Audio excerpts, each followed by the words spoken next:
Se você quer começar o mês de junho mais organizado, mas não sabe como fazer, tem a vida corrida, não sabe como ajustar cada demanda, cada atividade, esse vídeo aqui é para você. Aqui nesse vídeo eu vou compartilhar tudo o que eu estou fazendo para organizar o meu mês de junho de 2026 de uma forma realista, respeitando o meu tempo, a minha realidade. Eu sou mãe de uma bebê de 9 meses, trabalho, tenho casa, marido, tenho as minhas próprias atividades. A minha vida é uma correria, a minha rotina realmente é bastante apertada. Então, organizar de uma forma que seja rápida, leve e realista faz muita diferença. Fica aqui comigo nesse vídeo, que eu vou te dar algumas dicas de como fazer isso de uma maneira bem prática. Para quem chegou agora, meu nome é Mari, sou mãe, trabalho fora, tenho uma rotina bastante corrida e aqui nesse canal eu compartilho bastante da minha rotina, da minha evolução, dos meus aprendizados, erros e acertos. E se você tem interesse nesses assuntos, maternidade, rotina, vida adulta, organização, produtividade, compartilhar a evolução, as minhas mudanças, meus erros, minhas vitórias, então se inscreve aqui nesse canal e você vai ficar por dentro de tudo. Mas sem mais delongas, vamos para esse vídeo. A primeira coisa que você precisa ter em mente ao fazer o planejamento do seu mês é que você não vai ter tempo para fazer tudo. E isso é muito importante porque a gente gosta de começar o mês cheio de ideias, cheio de atividades. Quando chega na metade para o final, a gente praticamente não realizou quase nada porque a gente superlotou a nossa agenda com um monte de tarefa. A gente entra no mês querendo ser a melhor dona de casa do mundo, treinar, estudar, resolver a nossa vida toda em um único mês. Isso não vai dar certo, isso vai deixar você frustrado, cansado, sobrecarregado e é bem capaz de, já na metade do mês, você ficar desanimado a tentar seguir a organização que você planejou. Então é importante que você já tenha essa mentalidade que o dia tem 24 horas, você, se tem uma vida corrida assim como eu, não tem tanto tempo sobrando, então você precisa elencar prioridades de 10 coisas que você queira realizar, olhe de forma bem crítica, bem sincera para essas coisas e analise aquilo que de fato é uma prioridade para você, para que você possa de fato colocar essas prioridades na sua agenda mensal.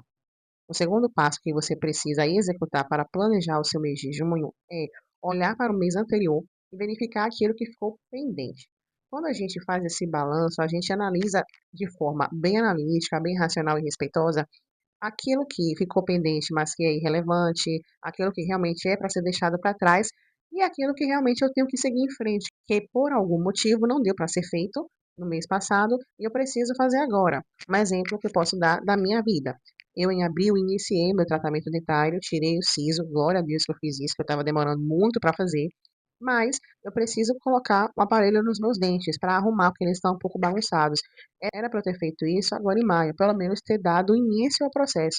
Mas por conta da minha filha ter ficado doente, uma correria muito grande no trabalho, acabei deixando isso de lado. Mas já é uma coisa que eu pretendo colocar, que é uma pendência do mês de maio, para esse mês de junho, porque é algo que é importante para mim, a saúde, a estética dos meus dentes. Então não deixe de olhar para o mês anterior e verificar aquilo que de fato é uma pendência relevante para ser incluída no planejamento do seu mês de junho.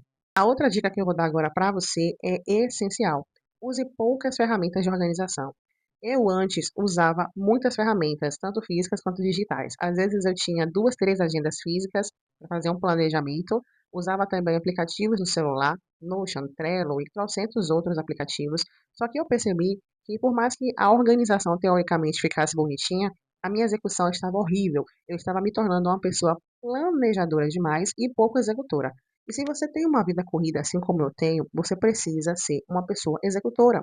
A ferramenta de planejamento, de organização, de produtividade, de qualquer coisa, ela precisa ser uma ajudante. Ela não pode vir a atrapalhar a sua rotina.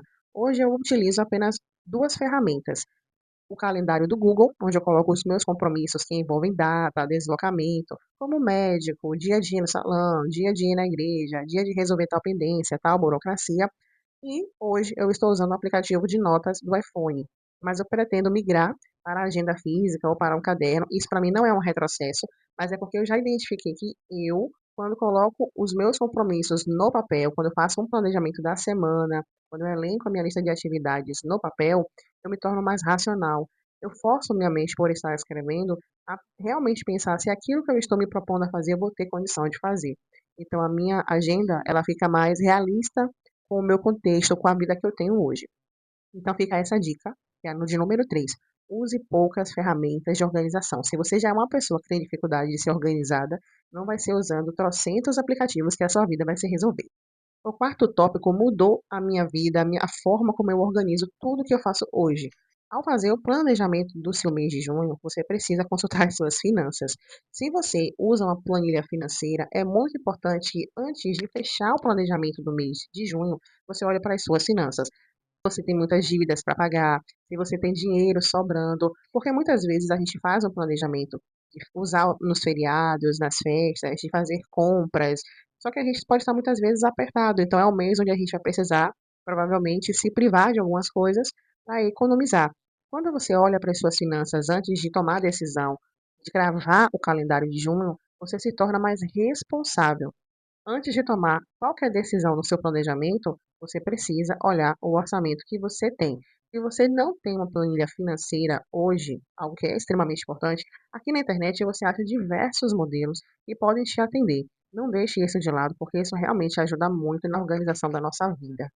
O quinto passo, que também está relacionado com esse passo que eu dei agora de olhar as finanças, é de olhar os feriados, as comemorações. Às vezes você está organizando o seu mês de junho somente pensando nas suas metas, mas se você é uma pessoa que tem compromissos do tipo aniversário de família, aniversário de casamento, São João, caso você viaje, caso você vá curtir alguma festa, tudo isso precisa ser considerado. E olha o impacto, a relação que isso tem com as finanças. Porque nesses momentos a gente acaba desembolsando um pouco mais. Então eu preciso olhar para o mês inteiro, é por isso que eu gosto demais do Google Calendário, porque eu consigo ter uma noção completa do meu mês. Assim eu posso me organizar melhor, inclusive financeiramente, até para saber, mesmo de uma forma prévia, se eu vou usar o feriado somente para descansar ou para adiantar alguma coisa na minha casa. Isso também ajuda muito a desacelerar a minha rotina. O tópico 6, na minha opinião, é o mais importante, o que você precisa considerar. Respeite o seu contexto. Às vezes a gente, quando vai procurar aqui na internet alguns conselhos ou modelos de rotina, de organização, de produtividade, a gente se esquece de olhar primeiro para o nosso estilo de vida, para os nossos horários, para aquilo que a gente tem de tempo disponível. Uma mãe com um bebê pequeno como eu não tem as mesmas 24 horas que uma mulher jovem solteira que mora na casa dos pais. Assim como um homem que é pai de família, que trabalha o dia inteiro fora, não tem as mesmas 24 horas de um adolescente que está usando a internet somente para ser um youtuber. Por mais que você deseje ser organizado ou planejado, você precisa respeitar o seu tempo. E quando você tem uma rotina corrida, assim como eu tenho, considerar esses pontos, bebê, trabalho, casa, médico, você cuidar de você própria, seus treinos, ter um tempo para você, tudo isso precisa ser considerado até para evitar frustração de não conseguir realizar as coisas que você planejou porque não deu tempo de fazer, e também para evitar sobrecarga. Se você já é uma pessoa com uma rotina muito corrida, para que você vai seguir o mesmo estilo de vida de uma pessoa que não tem muitas demandas e que faz trocentas coisas ao mesmo tempo para poder se manter ocupada? Não tem tempo de descanso na sua agenda, não? Não se compare. Até mesmo dentro do próprio nicho. Às vezes você também é mãe como eu, mas a sua forma de viver é diferente da minha. A gente não pode tentar se igualar.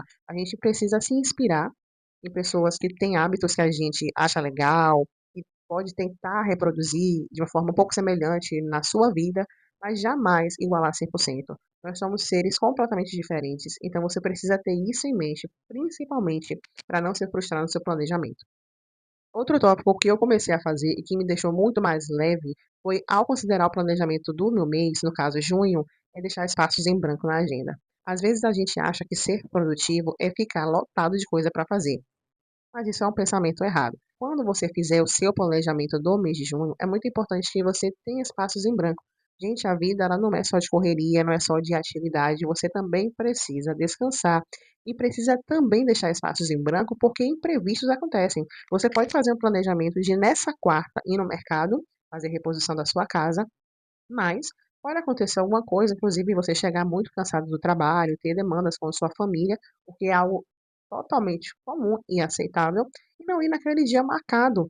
E tá tudo bem. Por isso que é importante você evitar deixar muitas atividades próximas uma das outras, para que você fique com folga, sabe? Para você poder descansar, para você poder arear a sua mente e para poder ter um dia livre caso aconteça alguma emergência. Outra dica que eu quero te dar que ajuda muito, que é a de número 8 é: estabeleça um mínimo por mês. Como assim, Mari?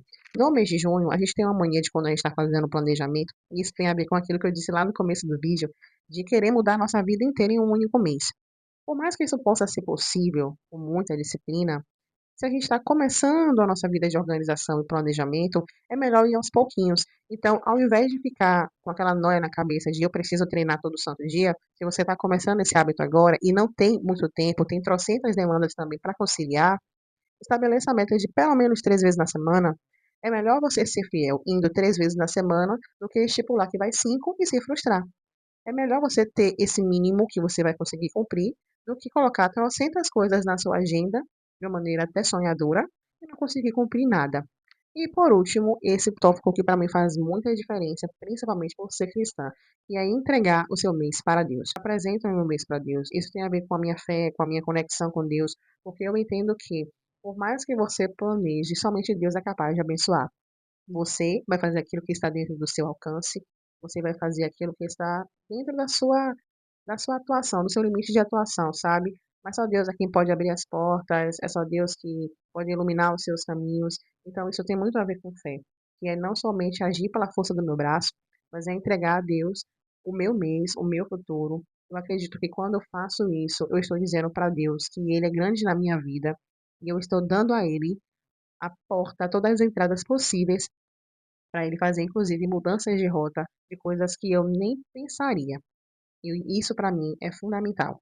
Nesse ano, eu tenho aprendido que ser organizada faz muita diferença na vida, principalmente por conta da minha filha e por também trabalhar e ter outras demandas que eu concilio. Se eu não for organizada, eu fico muito frustrada, fico extremamente cansada também. Então, ser organizada me ajuda a ser uma mulher mais leve.